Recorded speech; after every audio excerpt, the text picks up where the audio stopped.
السلام علیکم ورحمۃ اللہ وبرکاتہ۔ بھائی جہاں تک میری آواز پہنچ رہی ہو، جو حضرات فارغ ہو تو تھوڑی دیر خاموش ہو جائے اور خاموشی سے سنیں۔ ابھی جو قرآن کریم کی تلاوت ہوئی، اللہ رب العزت قرآن کریم میں ارشاد فرماتے ہیں وَإِذَا قُرِئَ الْقُرْآنُ فَاسْتَمِعُوا لَهُ وَأَنصِتُوا لَعَلَّكُمْ تُرْحَمُونَ۔ اس کا مفہوم یہ ہے کہ جب قرآن کریم سنانے کی غرض سے پڑھا جائے تو اس کو غور سے سننا اور خاموش رہنا یہ واجب ہے۔ اس درمیان اگر گفتگو ہوتی رہے تو آدمی گنہگار ہوتا ہے، لہذا 5 منٹ 10 منٹ زیادہ سے زیادہ جو ہے اس میں لگتے ہیں۔ حضرات سے گزارش ہے کہ خاموش رہے اور خاموشی سے سنیں۔ مجھ سے یہ کہا گیا کہ کچھ باتیں عرض کروں آپ کے سامنے۔ تو نکاح کی جو مجلس ہوتی ہے اس میں عام طور سے قرآن کریم کی 3 آیتیں یہ تلاوت کی جاتی ہے۔ یا ایھا الذین آمنوا اتقوا ربکم الذی خلقکم من نفس واحدہ الی آخرہ۔ اس کے بعد یا ایھا الذین آمنوا اتقوا اللہ حق تقاتہ ولا تموتن الا وانتم مسلمون۔ نیز اس کے بعد تلاوت کی جاتی ہے یا ایھا الذین آمنوا اتقوا اللہ وقولوا قولا سدیدا الی آخرہ۔ تو مختصر طور پر اس میں کیا پیغام دیا گیا وہ کہہ کر اپنی گفتگو ختم کرتا ہوں۔ اللہ رب العزت نے 3 آیتوں میں ایک بات مشترک بیان فرمائی ہے اور وہ ہے تقویٰ۔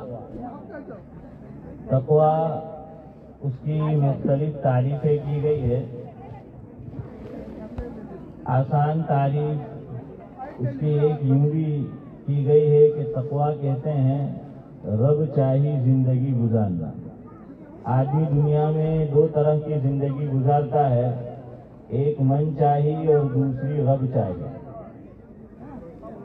اگر مسلمان دنیا میں رب چاہی زندگی گزارے گا تو جنت میں اسے من چاہی زندگی گزارنے کو ملے گی۔ قرآن کریم 1 سے زائد مقامات پر یہ بیان کرتا ہے کہ وَلَكُمْ فِيهَا مَا تَشْتَهِي أَنفُسُكُمْ۔ حکیم الاسلام حضرت مولانا قاری محمد طیب صاحب نور اللہ مرکزہ، سابق محتمم ام المدارس دارالعلوم دیوبند، حضرت کا ایک ملفوظ ہے جس کا خلاصہ یہ ہے کہ جنت کیا چیز ہے۔ حضرت نے فرمایا کہ جنت یہ چھوٹی موٹی خدائی ہے۔ اللہ تبارک و تعالی قرآن کریم میں 1 سے زائد مقامات پر بیان فرماتے ہیں۔ سورہ یاسین میں بھی بیان فرمایا گیا کہ وَإِذَا قَضَىٰ أَمْرًا فَإِنَّمَا يَقُولُ لَهُ كُن فَيَكُونُ، یہ پہلے پارے میں، اور یاسین شریف میں إِنَّمَا أَمْرُهُ إِذَا أَرَادَ شَيْئًا أَن يَقُولَ لَهُ كُن فَيَكُونُ، کہ ہو جا تو وہ چیزیں ہو جاتی ہے۔ یہ ہے خدائی۔ فرمایا جنت میں بھی یہی ہوگا کہ جنتی تصور کرے گا، تصور یعنی زبان سے بولنے کی نوبت بھی نہیں آئے گی اور وہ چیز حاضر ہوگی۔ تو حضرت اس کو یوں تعبیر کرتے تھے کہ کن فیکون۔ فرمایا جنت کیا ہے؟ چھوٹی موٹی خدائی ہے۔ تو یہاں جو رب چاہی زندگی گزارے گا وہاں من چاہی گزارنے کو ملے گی، اور جو یہاں من چاہی گزارے گا تو اللہ تعالیٰ کے اوپر ہے کہ وہ کس کے ساتھ کیا فیصلہ کر سکتا ہے، کیونکہ اللہ رب العزت نے خود بیان فرمایا ان اللہ لا یغفر ان یشرک بہ ویغفر ما دون ذلک لمن یشاء۔ بس یہ ایک چیز ہے جس کے تعلق سے فیصلہ کلیئر کٹ ہے، باقی اس کے علاوہ اللہ تبارک و تعالیٰ جو چاہے کر سکتا ہے۔ ایک تو یہ بات کہی گئی ہے۔ دوسری چیز جو نکاح کی آیتیں تلاوت کی جاتی ہے اس میں ہے کہ یا ایھا الذین آمنوا اتقوا اللہ حق تقاتہ ولا تموتن الا وانتم مسلمون۔ سابق شیخ الحدیث جامعہ حسینیہ راندیر حضرت مولانا احمد اللہ صاحب راندیری نور اللہ مرقدہ اس آیت کریمہ کا جو آخری جز ہے اس کا ترجمہ حضرت یوں کرتے تھے، مفہوم یہ ہے کہ تمہیں حالت ایمان ہی میں موت آنی چاہیے۔ تمہیں موت کیسے آئے؟ حالت ایمان ہی میں موت آئے۔ تو دیکھیے یہ خوشی کا موقع ہے، لیکن اللہ رب العزت نے مجھے اور آپ کو یہ کہہ کر موت کی یاد دلائی ہے اور بتا دیا کہ تمہارا جب آخری سانس ہو، دنیا سے جانا ہو، تو تم یہاں سے کیسے جا رہے ہو؟ بحالت ایمان جا رہے ہو۔ خطیب الامت حضرت مولانا ابرار احمد صاحب دہلوی رحمۃ اللہ علیہ ایک رباعی اکثر پڑھا اور سنایا کرتے تھے، وہ میں آپ کے سامنے ذکر کرتا ہوں، دعائیہ کلمات پر منحصر ہے۔ جن جن تک میری آواز پہنچ رہی ہے، غور سے سن رہے ہیں، وہ اس پر آمین کہہ دیں۔ مجھے یہ امید ہے، بلکہ تجربہ ہے، عورتیں ہمیشہ دین کی باتیں غور سے سنتی ہے، یہ ہماری مردوں کی کمزوری ہے۔ بہرحال آپ سنیں نہ سنیں، انشاءاللہ اندر تو سن رہی ہوگی۔ تو حضرت یہ رباعی پڑھتے اور سناتے تھے کہ یا رب جسم میں جب تک کہ میری جان رہے، یا رب جسم میں جب تک کہ میری جان رہے، کچھ تو صدقے تیرے محبوب پہ قربان رہے، کچھ رہے یا نہ رہے یہ دعا ہے کہ میر نزا کے وقت سلامت میرا ایمان رہے۔ تو ہم یہاں کہتے کہ ہمارا ایمان رہے، آمین۔ یہاں ایک چیز غور کرنے کی ہے، خوشی کا موقع ہے، نکاح، موت کو یاد دلایا گیا اور یہ کہا گیا کہ ایمان ہی پہ موت آنی چاہیے۔ اب دیکھیے غمی کا موقع، کسی کا انتقال ہو جاتا ہے تو اس میں جو ہم نماز جنازہ میں دعا پڑھتے ہیں، مختلف دعائیں آقا سے منقول ہے، زیادہ تر ہم یہی پڑھتے ہیں اللہم اغفر لحینا و میتنا و شاہدینا۔ اس میں آگے چل کر آتا ہے اللہم من احییتہ منا فاحیہ علی الاسلام ومن توفیتہ منا فتوفہ علی الایمان۔ انسانی زندگی میں دو ہی چیزیں اہمیت رکھتی ہے، خوشی کا موقع اور ایک غمی کا موقع۔ تو یہاں دیکھیے غمی کا موقع ہے، وہاں پر بھی مجھ سے اور آپ سے یہ کہلوایا گیا، یہ منگوایا گیا کہ اللہ جب تک ہم زندہ رہے اسلام پر ہم کو زندہ رکھ، اور جب دنیا سے جانے کا وقت آئے تو حالت ایمان میں ہم کو اٹھا۔ یہاں پر ایک بات یاد آئی، حضرت مولانا مسیح اللہ خان صاحب رحمۃ اللہ علیہ، جنہیں ہم مسیح الامت کے لقب سے یاد کرتے ہیں، حضرت نے فرمایا کہ دو چیزیں ہیں، ایک ہے ایمان پر دنیا سے جانا، رخصت ہونا، اور دوسرا ہے حسن خاتمہ۔ حضرت نے فرمایا جب بھی دعا مانگو تو یوں دعا مت کرو کہ اللہ ایمان پر موت عطا فرما، یہ بھی جائز ہے، لیکن اس سے آگے بڑھ کر اللہ سے مانگو کہ اللہ حسن خاتمہ کی توفیق سے مالا مال کرو۔ جیسے حضور نے مجھے اور آپ کو سکھایا، بخاری شریف کی روایت ہے کہ جنت جب اللہ تعالیٰ سے طلب کرو تو صرف جنت طلب نہ کرو بلکہ جنت الفردوس طلب کرو۔ اسی طرح اللہ رب العزت سے جب خاتمہ اچھا ہو یہ مانگو تو ایمان پر نہیں بلکہ حسن خاتمہ۔ حضرت نے اس کو بھی سمجھایا حسن خاتمہ اور ایمان پر خاتمہ میں کیا فرق ہے۔ ایمان پر خاتمہ تو یہ ہے کہ ایکسیڈنٹ ہوا اور آدمی اسی میں چل بسا، سویا تھا، رات کو دعا نہیں پڑی، صبح آنکھ کھلی نہیں۔ اور حسن خاتمہ یہ ہے کہ جاتے وقت زبان پر اللہ تعالیٰ کا ذکر جاری ہو۔ دیکھیے ذکر جاری ہو، کلمہ پڑھنا ضروری نہیں ہے۔ یہاں پر لوگ غلطی کرتے ہیں کہ زبردستی جہاں کہیں کا عالم ہے کہ کلمہ پڑھو کلمہ پڑھو، کلمہ پڑھنا ضروری نہیں ہے۔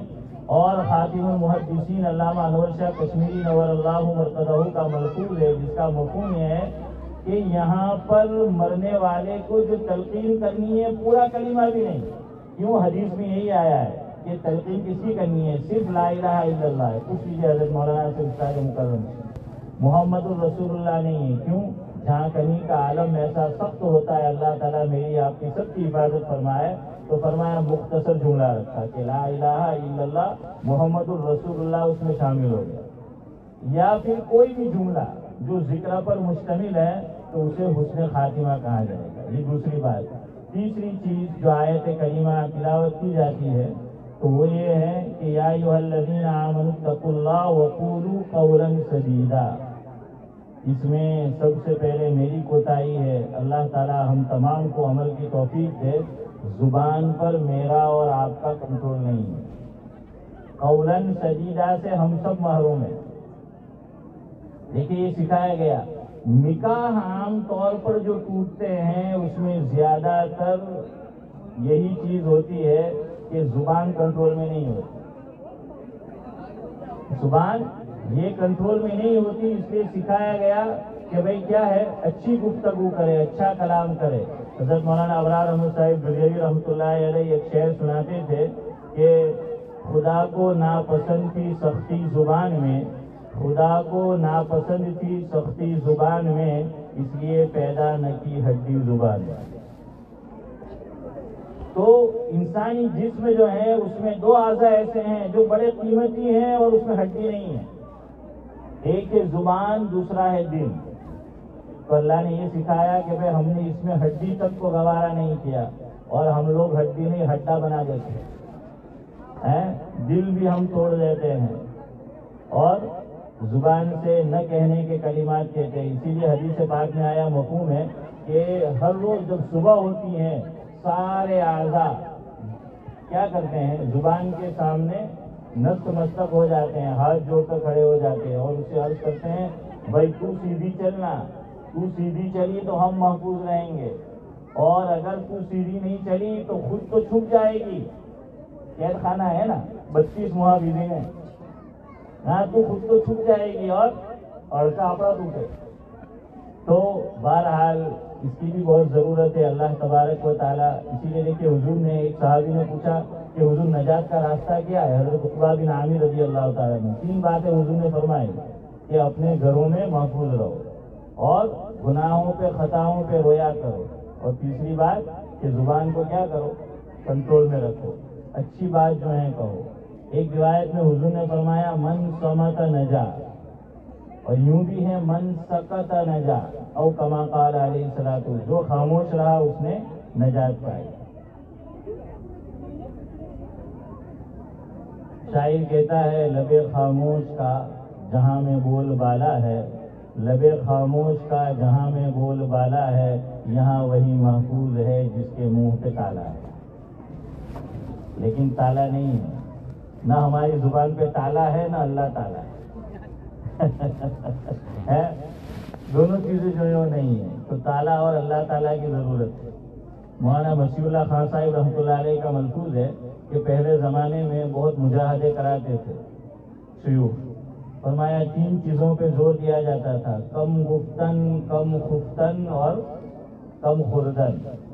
اب میں اس کا ترجمہ نہیں کروں گا ورنہ کہیں تو بہرحال ایک چیز ہے کم سونا، اور دوسرے کا ترجمہ نہیں کروں گا کم بولنا. مولانا مسیح اللہ خان صاحب رحمۃ اللہ علیہ فرماتے تھے اب 2 کم نکال دو، خوب کھاؤ خوب سو، لیکن وہاں سے 2 کم ہٹائے، وہ 2 کم کو یہاں رکھ دو، کم کم کم گفتن. ٹھیک ہے، مجھے اشارہ کیا جا رہا ہے کہ بھائی اب میں بھی زبان پہ تالا لگاؤں. تو بہرحال جو کچھ کہا سنا گیا، اللہ تبارک و تعالیٰ قابل عمل باتوں پر سب سے زیادہ بندہ محتاج ہے. مجھے بھی عمل کی توفیق نصیب فرمائے اور آپ تمام کو بھی جو ہے وہ عمل کی توفیق دے.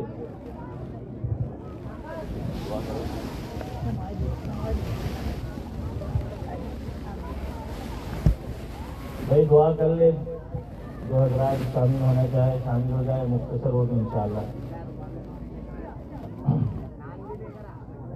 بسم اللہ الرحمن الرحیم، الحمد للہ رب العالمین، الرحمن الرحیم، مالک یوم الدین، ایاک نعبد و ایاک نستعین، اہدنا الصراط المستقیم، صراط الذین انعمت علیہم من النبیین والصدیقین والشہداء والصالحین وحسن اولئک رفیقا. اللہم صلی علی محمد افضل صلواتک یا ارحم الراحمین یا اکرم الاکرمین. ہم تمام کے گناہوں کو معاف فرما یا اللہ، تمام کی سیئات کو حسنات سے مبدل فرما یا اللہ. پوری زندگی نیکی کے کاموں سے محروم نہ فرما یا اللہ. پوری زندگی اسلامی احکام پر عمل والی یا اللہ ہم تمام کو نصیب فرما یا اللہ. تیرے ہر حکم کو بلا چوں چرا کے یا اللہ اس کے سامنے سر تسلیم خم کرنے کی توفیق نصیب فرما یا اللہ. تیری ہر بات پر سچا پکا یا اللہ یقین اور اعتماد نصیب فرما یا اللہ. پر فتن دور ہے یا اللہ، نئے نئے فتنے روزانہ رونما ہو رہے ہیں یا اللہ. ہمارے ایمان پر ڈاکہ ڈالنے کی کوششیں کی جا رہی ہیں یا اللہ تیرے احکام میں کیڑے نکالنے کی کوششیں کی جا رہی ہیں، یا اللہ تیرے محبوب سے یا اللہ متنفر کرنے کی کوششیں کی جا رہی ہیں، یا اللہ ان تمام ان کی یا اللہ سازشوں سے ہماری حفاظت فرما، یا اللہ ہم تمام کو سچا پکا ایمان نصیب فرما، یا اللہ ہماری آنے والی نسلوں کے ایمان کی بھی یا اللہ حفاظت فرما،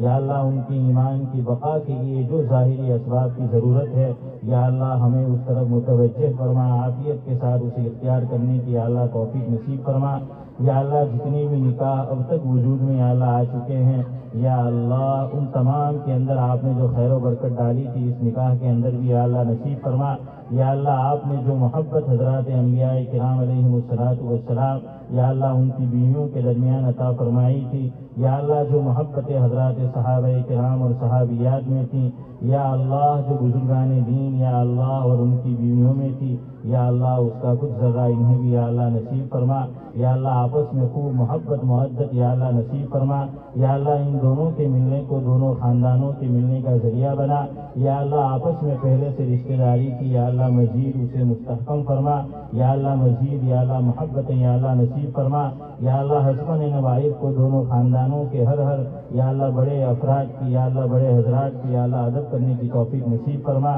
یا اللہ ان کی باتوں کو دھیان سے سننے اور قابل عمل باتوں کو عمل میں لانے کی یا اللہ توفیق نصیب فرما، یا اللہ دونوں کے ملنے کو دونوں خاندانوں کے ملنے کا ذریعہ بنا، آپس میں محبتوں کے پھلنے پھولنے کا یا اللہ ذریعہ بنا، یا اللہ دونوں کو ایک دوسرے کے مزاج کو یا اللہ پرکھنے کی توفیق نصیب فرما، اس کے بعد یا اللہ وقت پر یا اللہ حالات کے مطابق عمل کرنے کی توفیق نصیب فرما، یا اللہ اس رشتے کو مرتے دم تک یا اللہ قائم فرما، یا اللہ اس نکاح کو لے کر یا اللہ جو ہو چکا ہے دونوں خاندان والوں کی جو نیک تمنائیں تھی ہسبند وائف کے یا اللہ جو نیک ارمان ہے اپنے وقت پر ایمان اور عافیت کے ساتھ یا اللہ اس کی تکمیل فرما، یا اللہ ان دونوں کی گود کو نیک صالح اولاد سے یا اللہ مالا مال فرما، یا اللہ ان دونوں کو نیکی کے کاموں میں ایک دوسرے کا معین و مددگار بن کر زندگی گزارنے کی یا اللہ توفیق نصیب فرما، یا اللہ زندگی کے ہر موڑ پر یا اللہ انہیں ایک دوسرے کا ساتھ ہی نہیں بلکہ بھرپور ساتھ نبھانے کی یا اللہ توفیق نصیب فرما، یا اللہ ان کی زندگیوں کو خوشیوں سے مالا مال فرما، یا اللہ دونوں کی زندگی میں ایمان نیک اعمال اور عافیت کے ساتھ خوب برکت نصیب فرما، یا اللہ چھوٹی موٹی مہلک غیر مہلک تمام قسم کی بیماریوں سے یا اللہ ان کی بھی ہماری بھی یا اللہ حفاظت فرما، یا اللہ ہماری عمروں میں بھی یا اللہ ایمان نیک اعمال اور عافیت کے ساتھ یا اللہ خوب برکت نصیب فرما، یا اللہ رب چاہی زندگی گزارنے کی ہم تمام کو توفیق نصیب فرما، یا اللہ من چاہی زندگی گزارنے سے یا اللہ ہماری حفاظت فرما، یا اللہ تقوی کی دولت سے ہم تمام کو یا اللہ مالا مال فرما، یا اللہ جب دنیا سے جانا ہو ہم تمام کی زبان پر تیرا ذکر جاری و ساری فرما، یا اللہ ہمیں اپنی زبانوں پر یا اللہ کنٹرول یا اللہ نصیب فرما، یا اللہ ایسے موقع پر آپ کے برگزیدہ بندوں نے یا اللہ جن جن نیک خواہشات کا نکاح کے موقع پر یا اللہ اظہار کیا ہے یا اللہ انہیں بھی نصیب فرما، جن جن شرور و فتن سے یا اللہ پناہ چاہیے یا اللہ پناہ نصیب فرما، یا اللہ جتنے بھی بے نکاح ہے یا اللہ لڑکے ہوں لڑکیاں ہوں یا اللہ ماں باپ اور اولیاء یا اللہ پریشان ہیں یا اللہ تمام کے لیے یا اللہ نیک صالح جوڑے کا انتخاب فرما، یا اللہ اس کے اندر ان کی خوب یا اللہ مدد فرما، یا اللہ جو کچھ ہم نے مانگا وہ نصیب فرما، جو کچھ مانگنے سے رہ گیا یہاں پر جتنے حضرات موجود ہیں یا اللہ ہم تمام کے حق میں جو بہتر ہو بغیر مانگے یا اللہ نصیب فرما، یا اللہ دنیا میں جہاں کہیں جو مظلوم ہے یا اللہ مظلوم کی حمایت فرما، ان کی یا اللہ نصرت فرما، جو ان کی اعانت فرما رہے ہیں یا اللہ ان الذین آمنوا ہے دارین میں بہترین بدلہ نصیب فرما، انسانیت کے ناطے یا اللہ ان کی مدد کر رہے ہیں یا اللہ ہدایت کی دولت سے مالا مال فرما، ہماری دعا کو محض اپنے فضل و کرم حضرت نبی کریم صلی اللہ علیہ وسلم کے کفیل یا اللہ قبول و منظور فرما، یا اللہ ہمارے استاد محترم یہاں پر موجود ہے یا اللہ ان کی عمر میں عافیت کے ساتھ خوب برکت نصیب فرما، یا اللہ ان کے فیض کو عام اور تام فرما، یا اللہ جتنے بھی ہمارے اساتذہ دنیا میں یا اللہ موجود ہے ان کے یا اللہ زندگیوں میں ان کے علوم میں ان کے رزق میں یا اللہ برکت نصیب فرما، یا اللہ جو یا اللہ دنیا سے جا چکے ہیں ان کی قبروں کو یا اللہ نور سے منور فرما، کروٹ یا اللہ چین و سکون نصیب فرما، یا اللہ ہماری دعا کو محض اپنے فضل و کرم حضرت نبی کریم صلی اللہ علیہ وسلم کے طفیل قبول و منظور فرما. اللہم انا نسألک من خیر ما سألک منہ نبیک و حبیبک محمد صلی اللہ علیہ وسلم ونعوذ بک من شر ما استعاذک منہ نبیک و حبیبک محمد صلی اللہ علیہ وسلم وانت المستعان وعلیک البلاغ ولا حول ولا قوة الا باللہ العلی العظیم. اللہم صلی علی محمد وعلی آل محمد وبارک وسلم. سبحان ربک رب العزت عما یصفون وسلام علی المرسلین والحمد للہ رب العالمین. آمین.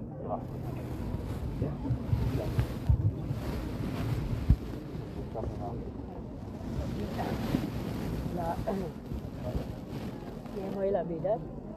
Mana kaya. Kita ni tu kan dah nama Abdul Salam boleh kena bukan. Lah. Nama apa muka orang ibu ni. Ini ni sana. Kalau tamu ini. Pasti tamu apa ni.